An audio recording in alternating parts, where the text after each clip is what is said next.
Kevin Burdick, welcome to this nonprofit podcast, NewsPod. Thanks so much for having me. Really looking forward to it. Boy, we've got some really exciting news for our nonprofit community, but let me briefly introduce you. You are the Sustainable Community Partnership Specialist at SMUD, or for those less familiar, Sacramento Municipal Utility District. Yeah, it rolls right off the tongue, right? Doesn't it? We're going to talk about a very important program to our nonprofit community, and that is the SMUD Shine Awards program. Would you give us a high-level overview of what the Shine Awards are and their significance to the local nonprofits?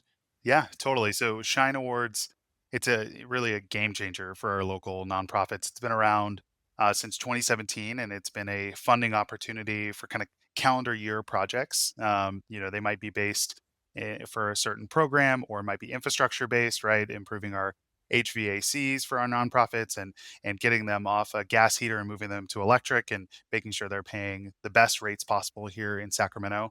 So like I mentioned, it started back in 2017. Really, to date, we funded over $4 million in projects with Wow. our local Sacramento community, which is so incredible. But, since 2017, a lot has changed. We've all changed. I don't think I had this beard in 2017. But one thing that we, particularly noticed at SMUD was there's a lot of areas in Sacramento that aren't getting as much love and attention that need that attention, right? So there were a couple reports that had come out, one from the Brookings Institute that showed that there were some significant gaps in, economic vitality in the region. And there were some things that we wanted to make sure that we took care of to, for lack of a better word, shine a light on those communities. And also, in addition to that, the American Lung Association came out with some reports that Sacramento was bottom 10 in air quality in the United States for certain metropolitan levels. And that's something that we don't want to lead in. So really in 2021, SMUD came with the ambitious zero carbon plan by 2030, which we've been promoting on our website for since 2021. But now programs like Shine and some of our other philanthropic endeavors have really aligned with that zero carbon plan so that our nonprofit partners aren't really left behind in this effort. So we focus a lot of our Shine Awards and our funding, with our local organizations here in Sacramento, providing funding opportunities up to $100,000 to do some incredible programmatic-based things around clean energy, but also a little bit more of those infrastructure-based programs, really helping out those community centers, making sure their HVAC units are, current and not wasting energy so they can hopefully cut energy savings on their bill so that they can reinvest that back into the community. So, but we've just seen so many amazing projects over the years, and our applications are open now, and so we're looking for some really good opportunities for the future. And let's touch on that application window. It's open June 1st and it closes July 31st, correct? Yes, that's correct. So, and we want to make sure that our nonprofit partners have every opportunity to apply. Of course, sometimes you see these opportunities pop up and all of a sudden it's July 31st and you want to make sure you submit the application, but it's never too early to apply. So we open up June 1st. We've already started to get some applications that have been submitted, but some organizations definitely chip away at it over the 2 months, but you can definitely make sure that you get that submitted by July 31st. And I know a significant number of the guests that we've had on the Nonprofit Podcast Network are actually Shine Award recipients. So it says that they are engaged, which is really encouraging. Yeah, totally. And for us, one thing we like to somewhat joke about is that when you're a Shine awardee, you also get us as a partner. You get me, unfortunately, whether you like it or not.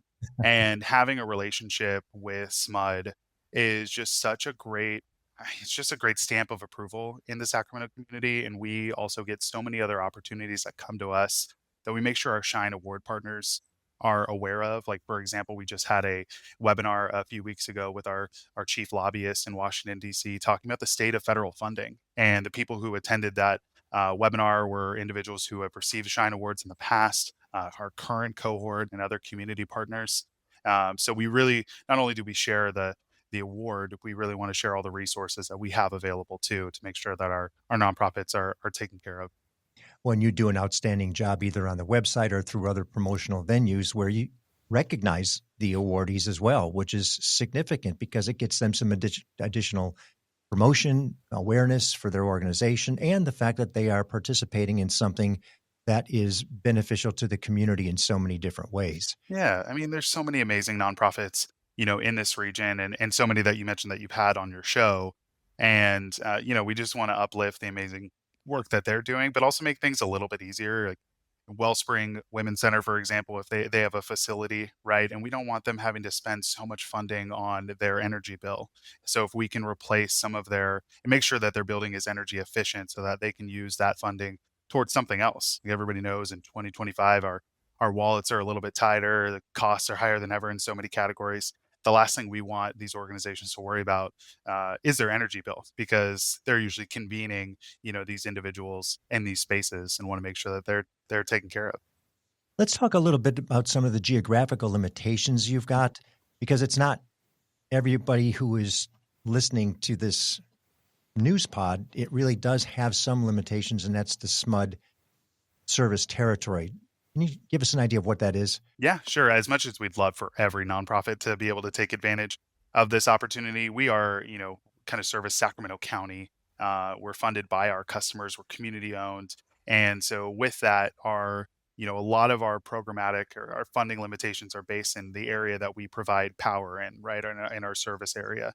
But what's really nice about this specific program, as long as the project is being delivered in this territory, in this area, they'd be eligible for a Shine award. So there's a lot of organizations that might be based in West Sacramento, Roseville, Rockland, etc., but they do programming all over Sacramento in communities that need a little bit of help. So this Shine Awards program will allow for them to uh, participate because they are in our service territory. So that makes it add some a little bit of flexibility there. I'm glad you clarified that, because I'll bet there's a lot of people who have that opportunity where they do have either branch offices or Sure, facilities that are in Sacramento County. sure. And you had mentioned earlier in the conversation, $100,000 is the top end of the grants, the awards. They start at 10,000, is it? Yeah, they started 5,000, I think is what we had initially started our conversation. There have been some organizations that have actually received less than that. It's just Okay. based on what they are looking for. So maybe I'll talk a little bit about the funding limits. So in addition to Shine Awards being good for 1 year, we kind of do it during the calendar year. We also Mhm. require the nonprofit to have somewhat of a match in this process. So the match kind of allows us to make sure that the nonprofit has some skin in the game, allows for the project to be delivered, not only delivered, but really on time and on budget. So we have three funding levels. The first is $10,000 or less. That's called our Spark award level. And we require a 25% match for that. We also have our amplifier award level, which is $10,001 going all the way up to $50,000, where the match amount just increases up to 50%. And then we have our Transformer Award. These are kind of the more significant projects where it'll be $50,001 going all the way to $100,000. And we require a 100% match on that. But what's really nice and really flexible is that we also allow for some in kind to be as part of the match. So oftentimes, Oh, with Shine, we can't pay for any labor costs or some staff overhead. A lot of times the nonprofit will pay for that the labor or the service delivery on their own anyways, and that satisfies the match, and that makes it so convenient, just adds a lot of flexibility to the program. what a spectrum of service that allows, though, for a nonprofit. Let's say they've got a capital campaign, new building, Yeah, and they can leverage that. That's $100,000 less that they have to spend that can go into more, whatever it happens to be for that facility or capital exactly. campaign. You know, I'm sure that this is not an unlimited amount of funding. Is there a cap? Is there a certain number that you hit when it's there, you're done? Yeah, it's a good question. We do have a budgeted amount. However, it really just depends on the compelling applications that we receive. I'll just run some examples of some past Shine cohorts. So this current year, we have 21 nonprofits that we invested in, and we invested $532,000 in total Wow. through those projects. Last year, it was 29 nonprofits, and it was $580,000 that we invested. So it really just depends on the compelling applications that we get.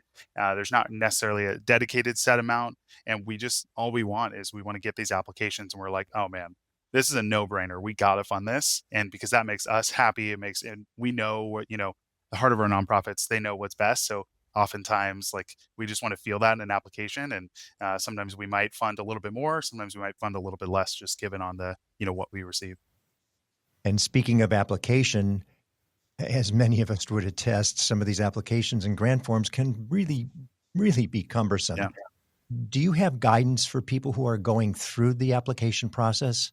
Yeah, absolutely. So right now we're actually hosting a variety of technical assistance webinars. We're doing a couple in-person sessions as well where we're an open book. We'll show you exactly, with the guidelines of the program. We'll show you the kind of past projects that we've invested in, but we'll walk you through the application and show you every question that we're going to ask and a little bit of what we're looking for.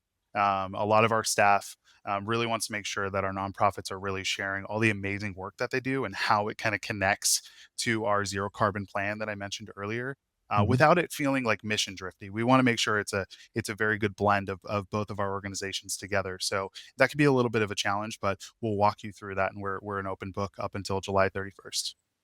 Roughly, how much time should somebody allocate to the application completion process? Yeah, it's good. So there's a few things. We have seen different organizations basically kind of chip away at an application. You're able to kind of save your progress as you go, and they use the whole 2 months. I would say those are our overachievers, right? And then there's definitely some that wait to the last day, and we've seen they start and finish just in the span of a couple hours, and maybe with a cup of coffee or something, I'd imagine. So for most organizations, I think it would probably take 3 or 4 hours going through. We don't ask very in-depth questions. We do ask, some of the basics, like tell us about your organization, all the amazing things you do, the programs you're currently providing, what's your project, what's your budget. Give us a couple letters of support from maybe your board and some collaborating organizations if you have any, and submit, and then we'll start the review process. And you mentioned you go through the compelling ones are really those that stick. What is it in terms of evaluation that you use? How do you decide who gets what? Yeah, it's good. We, fortunately, with Shine Awards being around since 2017, we have had so much interest internally on helping this program succeed. So it's not just me reviewing these applications; it's a whole host of people here at SMUD. We have our executive teams who review, our department staff. We have various subject matter experts. So if you're asking about a program around energy efficiency, we have people who speak that language and know what they're kind of looking for and score everything. So it's a very competitive process. But the one thing I tell every single organization is you have to assume that someone might get your application that has never heard of your organization before, even though they lived in Sacramento for 10, 20, 30 years. So really make sure that you're selling your organization and all the amazing work that you do. That's a very key point, and I can't stress that enough because there are so many nonprofits in the community, and the likelihood if you're in a space, you may not have heard of something that's over here or over Mhm. here, and maybe just in a lane that isn't your lane. So it's Sure. very likely you haven't heard of it. How many applicants do you see on an average year, or how many applicants do you expect this year? Do you have any idea? Yeah, there's definitely a range. We've gotten everything from 100 applications to 200, and I don't say that hopefully to scare anybody off, right? Like limiting 200 applications down to 21 or 29, like I mentioned earlier, is definitely a challenge on our end. But all we do, the reason why I wanted to say that was just because we just want to have those compelling projects where we're just like, yeah, this is a no-brainer. We have to fund this. We're going to do it. And what's really nice about Shine is we've had award participants come back and apply saying, oh, it's been great working with SMUD. I want to do another project. I'm going to do something maybe a little bit different, or we're going to be able to expand this project because of this. And that's been incredibly special. Yeah, that's awesome, especially once they understand the process they get in, and if they are compelling enough, they may get the award again too. Yeah, exactly. You also have the application in multiple languages, which I Mhm. think is really significant for anybody who's listening to say, well, we don't have a staff that speaks English really well. You accommodate that. Can you Yeah. tell us just a little bit about that language Yeah. accommodation? Absolutely. So one thing I love about SMUD is that we completely reflect the diverse community that we serve. So if you're on smud.org in general, up at the top you can click and change the languages. I think we serve 15 different languages on our website alone. And then for Shine, for some of our, printed materials, applications, et cetera, we have those all produced in about 8 different languages, I believe. So we just don't want any barriers to prevent an organization, like you mentioned, from applying, because oftentimes they're so tied up in the work that they do, and if they hit that roadblock, they're less likely to apply. So we want to remove those barriers wherever we can. Boy, the significance of what this program could mean to an organization, just offsetting some of that expense. Maybe it's operational, the air conditioning goes out, they don't have the ability to even staff because of the heat. And here you are as a savior at some point coming in that could really make a difference, make or break an organization just with the Shine Awards, not Yeah. to mention all that they do for the community. Yeah, I mean, one thing that's really special is, we are the energy people, and we understand that a nonprofit may not understand how old their HVAC is, and why it's so inefficient. And we have the people who will, during this process, during this application process, they'll come to your community center, food bank, location, your church, and do a full energy assessment and tell you, hey, you could really benefit from a new HVAC system. It looks like this is 20 years old. Or hey, that gas heater you have, it's not, you're not paying SMUD rates on your gas in the winter. You're paying a different utility, and our rates are actually 50% lower than theirs. So you should consider paying for this, and we'll show you the not only how much greenhouse gases you're saving and what it's doing for your carbon footprint, but we'll show you how much funding you are saving each and every month. And again, that's money that goes back into the nonprofit so that they can do more service delivery. Again, I think this past year has been so challenging for everyone, and all of our nonprofit partners, losing funding, uncertainty around funding. If there's something that we can alleviate there on the energy side, we will do it. Key point, and uncertainty is the word. With the application of how this could work, I'm just thinking from any organization, I mean, we've got lighting, we've got refrigeration, we've got heating and air conditioning, so many places that they could benefit with just the assessment. So it's worth it to reach out and get the assessment, if nothing else, to identify where the opportunity might lie too, correct? Yeah, absolutely. And we our kind of energy services side isn't just limited to June and July during the Shine process. So they can get an assessment and decide, hey, well, there actually are some rebates available through SMUD anyways. Might as well just do this. And what's really nice that I always hit on is that even if you're just hearing about Shine today and you're like, hey, it sounds cool, like it's a lot of funding, I just don't know if we're ready. That's okay too, right? There's Shine will be here next year and the Mhm. year after that, so you have time to think about this. And I love having these conversations in June and July, don't get me wrong, but let's talk in August. Let's figure out a really kind of impactful project that blends one of our amazing nonprofits in the Sacramento community and SMUD. And again, then we create that like application that comes in that's, oh my gosh, we have to fund this. This is changing people's lives. That's incredible. So I do recommend that for anybody listening, this is a good time to have these conversations year round, not just in June and July. Key point, because some of the people that we're speaking with in the studio, we see that they've got a capital campaign, they've got a building project coming up, not until next year, but Yeah. why wait? Get started on that process today, because if you can alleviate some of that expense through an award, all the much better. Yeah, and I think, we all need a deadline, right? You see apply by July 31st, you're like, "All right, I'm gonna do it." And then it's all of a sudden, I mean, we're pretty far into June now, so like time is flying. But just know, we really, want to work with our nonprofits in the community, and this is definitely a program that will continue past this year, so we can always talk about ways to team up with each other in the future. Closing comments before we wrap, Kevin? I would say first, I think thank you for what you do. Providing this opportunity for our nonprofit community is so special. Giving us a chance to talk about Shine is amazing. Biggest thing for anybody listening, again, June to July 31st. That's our application deadline. We'll go through an extensive review process. We'll let everybody know at the end of the year. If you want to learn more, go to smud.org/shine. See everything on there from what types of projects we funded in the past. You'll see the different funding levels. You'll see our schedule for upcoming webinars. You'll get my email. If you want to hit me up, let me know, please. We're an open book, so please visit our website, and would love to see some great applications. I will put this in the show notes as well, but did you say actually they can email you directly? They can speak with you Yeah, specifically? absolutely. Yeah, at the bottom of the website, it'll have our Shine email inbox. Goes right to me. I read every single one of them and make sure that all of our nonprofits have all the resources that they need to put in an application.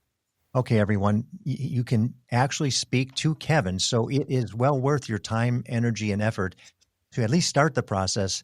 If it's not going to be appropriate for you, that's fine, but start, because there's so much to be gained for it. Yep. Yep. I am so proud to be a part of a community where we see our nonprofit utility, SMUD, making such significant contributions to the very nonprofits you serve. What an exciting program, and one of our truly great benefit to the community in so many ways. Kevin, thanks, and thanks to SMUD for all that you guys do to support our nonprofits. And let's get a record number of applications going this year. Let's do it. If we do, it's all thanks to you. This is something different that we haven't done before, so I think this is the year. I appreciate that. Well, and I really appreciate you sharing the program with us. Absolutely. Thank you, Jeff. SMUD Shine Awards. You can find the link to the awards in the show notes as well. And thank you for listening to this news pod brought to you by the Nonprofit Podcast Network.